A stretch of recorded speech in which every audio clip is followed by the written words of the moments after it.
받을 하나님의 말씀은 열왕기상 5장 1절에서 18절까지의 말씀입니다. 열왕기상 5장 1절에서 끝절까지의 말씀 찾으셨으면 교독합니다. 제가 먼저 읽겠습니다. 솔로몬이 기름 부음을 받고 그 부친을 이어 왕이 되었다 함을 두로 왕 히람이 듣고 그 신복을 솔로몬에게 보내었으니 이는 히람이 평일에 다윗을 사랑하였음이라. 당신도 알거니와 내 부친 다윗이 사방의 전쟁으로 인하여 그 하나님 여호와의 이름을 위하여 전을 건축하지 못하고 여호와께서 그 원수들을 그 발바닥 밑에 두시기를 기다렸나이다. 이제 내 하나님 여호와께서 내게 사방의 템을 주시매 해적도 태양도 없도다.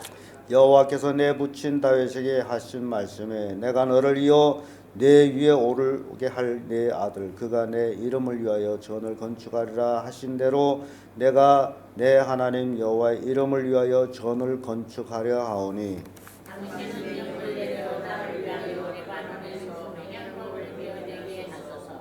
나의 손과 당신의 손이 함께 하시시오. 또 내가 당신이 모든 말씀대로 당신의 손이 쌀을 당신에게 주시리이다. 당신도 알거니와 우리 중에는 지금 사람처럼 불복을 당한 자가 없나이다. 히람이 솔로몬의 말을 듣고 크게 기뻐하여 가로되 오늘날 여호와를 찬양할지로다. 저가 다윗에게 지혜로운 아들을 주사 그 많은 백성을 다스리게 하셨도다 하고 이에 솔로몬에게 질문하여 가로되 당신이 지으라신 말씀을 내가 듣고 내 배경목 제목과 찬송의 제목에 대하여는 당신이 바라시는 대로 할지라. 내 종이 레바논에서 바다로 수운하겠고 내가 그것을 바다에서 때로 엮어 당신의 지정한 곳으로 보내고 거기서 그것을 풀리니 당신은 받으시고 나의 원을 이루어서 나의 궁정을 위하여 식물을 주소서 하고 솔로몬이 모든 문대로 백인적 제법과 제물을 주네. 솔로몬이 히람에게 그 궁정의 식물로 밀 2만 석과 많은 기름 20석을 주고 해마다 그와 같이 주었더라. 여호와께서 그 말씀대로 솔로몬에게 지혜를 주신 것을 히람과 솔로몬이 축복하여 두 사람이 함께 약속을 맺었더라. 이에 솔로몬 왕이 온 이스라엘에서 역군을 불러 일으키니 그 역군의 수가 3만이라. 솔로몬이 저희들을 한 달에 1만 2씩 번갈아 레바논으로 보내매 저희들이 한 달에 레바논에 있고 두서란 속에 있으며 안독이 되었고 솔로몬에게 또 당군이 77만이요 산에서 돌을 뜨는 자가 8만인이며 이에 그 역사를 공동하는 관리가 3,300입니다. 저희가 이난 백성을 거느렸더라. 이에 왕이 영을 내려 크고 귀한 돌을 떠다가 다듬어서 전의 기초석으로 놓게 하매 솔로몬이 건축자와 히람이 건축자와 그발 사람이 불구를 담고 그들은 주가 위하여 제목과 그를 가르치니라. 아멘. 이 말씀으로 성전 건축 준비 이런 제목으로 말씀을 나누겠습니다. 솔로몬은 하나님의 축복으로 태평 성전을 이룹니다. 모든 원수를 발바닥에 밟았다라고 표현할 정도로 모든 원수를 제거하고 또 주변국하고 전쟁이 그치고 그리고 많은 나라를 거느리고 이런 태평 성세 때에 솔로몬이 생각한 것은 하나님께서 자기 아버지 다윗에게 하신 말씀 너를 이어 왕이 될 내 아들이 내 전을 건축하리라. 너는 전을 건축하지 못한다. 원인은 네 손에 피가 많이 묻었으므로. 그래서 그 성전 건축은 솔로몬의 사명이었어요. 솔로몬은 자기 나라가 태평성세를 이룰 때에 처음으로 하고자 한 것이 바로 하나님의 성전 건축이었습니다. 이런 의미에서 우리가 생각해 볼 때 하나님께서 나에게 평안을 주고 나에게 형통함을 주고 나에게 기쁨을 주고 등등 여러 가지 하나님이 축복이 나에게 임할 때 우리가 꼭 생각해야 될 것은 먼저 나 하나님의 전을 위해서 일해야 되겠다. 이런 생각을 해야 돼요. 돈을 많이 벌었다고 그 돈을 쓰려고 세속에 빠지고 세계 여행을 하고 뭐 등등 그런 사람들이 많습니다만은 솔로몬은 그러지를 않았어요. 그래서 하나님의 성전 건축을 마음에 품고 그 건축을 준비한 거죠. 다윗 왕도 성전 건축을 마음에 품고 있었는데 하나님께서 다윗 왕한테 성전 건축을 허락지를 않아요. 원인은 뭐였죠? 다윗은 너무 전쟁을 많이 해가지고 피를 많이 묻혔어요. 하나님의 성전은 피 묻은 자가 짓는 것이 하나님의 뜻이 아니에요. 그래서 평화의 왕 솔로몬이 성전을 건축하는 것이다. 이게 하나님이 원하는 그 원리예요. 그래서 이 성전 안에는 싸움, 시기, 질투 이런 것들이 있어서는 안 된다라는 교훈을 줍니다. 오늘 본문의 말씀은요, 성도들로 하여금 하나님을 뜻을 이루는데 혼신을 다하는 성도를 되어야 된다라는 교훈을 줍니다. 그래서 이 솔로몬 왕을 통해 가지고 성전 건축 준비를 어떻게 하냐. 솔로몬 왕이 기름 부음 받아서 등극했다라는 소식을 두로 왕 히람이 듣고 사람들을 보냅니다. 두로 왕 히람은 다윗 왕을 굉장히 사랑했고 친분을 가지고 있는 사람이었어요. 그래서 그가 대신들을 보내 가지고 솔로몬 왕으로 등극한 것을 축복한 거죠. 그래서 솔로몬은 두로 왕 히람에게 성전 건축을 도울 것을 요청합니다. 이게 두로 왕 히람과 솔로몬 왕의 교류, 서로 사람을 보내고 주고받는 친밀한 관계를 가지고 있었다. 두로에는 레바논이라는 곳에 아주 좋은 제목들이 나왔어요. 근데 이스라엘은 그런 제목들이 없으므로 이스라엘 백성들은 벌목할 줄도 몰라요. 그래서 두로 왕 히람에게 성전 건축에 필요한 제목을 요구를 합니다. 이렇게 두로 왕은 솔로몬 왕의 뜻을 받들어 무역, 교역을 하기 시작합니다. 그래서 두 나라가 지금도 똑같습니다마는 왕들이 나라를 방문할 때는 뭔가 경제적인 것들을 챙깁니다. 지금 솔로몬하고 히람이 두 사람의 모습을 보면 솔로몬은 히람에게 제목을 주세요.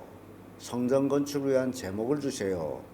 그랬더니 히람은 그 청탁을 쾌히 응낙합니다.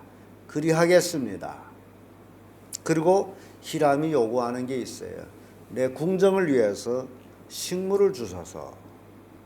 그러니까 지금 제목하고 뭐가 교역이 됩니까? 식물이 먹을 것이 양식이 교역이 되는 거예요. 그래서 아무리 친한 사람일지라도 주고받는 것이 있어야지 일방적으로 줄 수가 없는 거죠. 왜냐하면 두로 왕 히람도 그 제목을 보내려게 되면 그 산에서 제목을 사야 되겠죠. 종도를 일시켜야 되겠죠. 모든 것이 뭘로 들어갑니까? 돈으로 들어가요. 그래서 이런 것들이 서로의 교역을 이루어 나가는 거죠. 그래서 솔로몬은 두로 왕 히람의 요구에 식물, 밀 2만 석, 아주 맑은 기름 20석을 해마다 주었다라고 표현합니다. 두로 왕국이 어느 마이 큰지에 대한 표현은 없습니다만은 솔로몬 왕이 그렇게 보냈다 할 때는 두로 왕 히람에게 크게 주었을 것이다라고 생각합니다. 이렇게 평화롭게 무역이 이루어지죠. 그리고 솔로몬은 성전 건축을 위해서 역군을 일으켰는데 벌목군만 3만 명. 3만 명이 벌목을, 이게 생각해요. 3만 명이 벌목을 한다면 도대체 제목을 얼마나 가지고 오는가? 저는 상상을 못합니다. 그런데 이 3만 명 벌목군을 솔로몬이 이제 일으켰지만은 이 3만 명이 다 가서 일을 하는 게 아니고 10,000명씩 가서 한 달가 일하고 2달 집에 와 있고 한 달가 일하고 이제 룸번으로 그렇게 하는 거예요. 여기에서 이 솔로몬 왕은 굉장히 이스라엘은 신앙이 가족 신앙입니다. 그러면 벌목할라 가장이 가서 한 달 이상 더 있는다면 가정 신앙이 무너질 수 있다라는 거죠. 그래서 한 달만 일하게 하고 2달은 집에 있고 또 나가 한 달 일하고, 이게 가족 신앙 중심이라는 거예요. 우리가 성경 보면서 교훈을 받아야 될 것들이 굉장히 많아요. 이게 솔로몬이 역군들을, 벌목군들을 3만 명을 일으켜서 10,000명을 레바논에 보내서 이제 히람의 종들과 같이 벌목하게 하고, 가서 한 달 일하고 나면 돌아오게 하고, 다른 10,000명이 가서 일하고, 돌아온 역군들은 집에서 뭐 하는 거예요? 2달 집에서 있는 거예요. 그러니까 역군들한테 돈도 많이 줬다라는 거죠. 한 달가 일하고 2달 집에서 가족과 같이 놀면서 먹을 수 있도록 줬으니, 솔로몬이 참 그 행정 정책을 얼마나 잘하는지 몰라요. 그리고 석공이 8만 명이에요. 짐꾼. 그때는 자동차로 짐을 날른 게 아니고 뭘로 날랐어요? 사람이 나르거나 또는 말, 소 이런 것들을 날랐는데, 바다로 수운할 때는 배로 나르고, 이런 짐꾼, 무거운 짐을 드는 짐꾼이 7만 명, 관리일꾼이 3,300명, 성전을 짓는데 18만 3,300명이 동원됐어요. 거기에다가 또 두로왕 히람의 종들을 합하게 되면 어마어마한 숫자예요. 그렇게 솔로몬은 성전을 짓는데 동원이 됩니다. 그리고 석공을 보내가지고 반듯한 돌을 떠다가 기초석을 놨다 그러죠. 기초석이 굉장히 중요합니다. 이 솔로몬 성전 건축에 기초석을 놓은 자리, 도대체 그것이 무슨 자리일까? 그것이 바로 천년 전에 아브라함이 이삭을 데리고 모리아산에 가서 제물로 드리던 자리, 그 자리가 바로 솔로몬 성전을 세우는 자리, 기초석을 깐 자리다. 성경은 참 귀합니다. 하나님 앞에 헌신적으로 드려지는 곳, 그곳은 절대로 허비되지 않는 곳이다.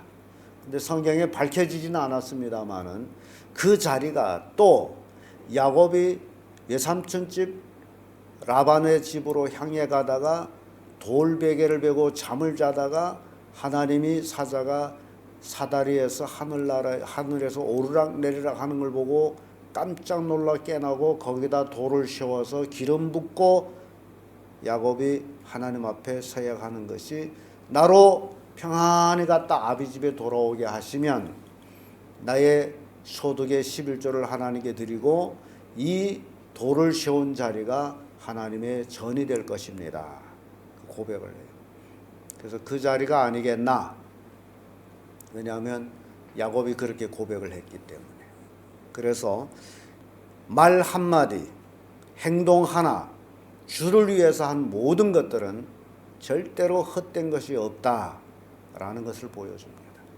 우리가 주님을 섬기면서 내가 좀 헌신해서 손해본다라고 생각할 때에 그것은 절대 손해가 아니고 하나님께 심은 것이고, 그래서 하나님께로부터 갑절, 성경 말씀대로라면 30배, 60배, 100배의 축복을 받는 그런 계기가 된다는 사실입니다. 저는 우리 성도님들이 이렇게 솔로몬이 성전 건축 준비를 하는 모습 속에서 나는 하나님 앞에 어느 만큼 헌신하고 있는가 라는 것들을 우리가 점검하면서 정말 다시 한번 내 생명을 다해서 하나님께 헌신 충성하는, 그래서 여러분은 지금 우리가 할 수 있는 일은 전도죠. 열심히 전도하는 일. 그리고 하나님의 영광을 위해서 죽어가는 영혼들을 구원하는 일. 성경 말씀대로라면 한 영혼이 구원받아 주님 앞으로 돌아올 때 하늘나라에서 의인 99보다 더 기뻐하신다라고 말씀하셨어요. 우리가 전도해서 한 영혼 한 영혼 구원할 때에 하나님께는 어떻게 되는 거죠? 큰 기쁨을 주는 거예요. 여러분 매일매일 하나님을 기쁘시게 하는 삶을 산다면 하나님이 거기서 기쁨하고 우리를 보고 계시겠어요? 우리가 신음소리 할지라도 하나님은 들으시고 응답해 주시는 분이시다. 이걸 우리가 믿고 그렇게 살아가자. 너무나 지나친 개인적 욕심과 정욕으로 살지 말자. 오로지 하나님의 뜻을 이루는 데 목적을 두고 살자. 그런 성도들이 되기를 예수님의 이름으로 축복합니다.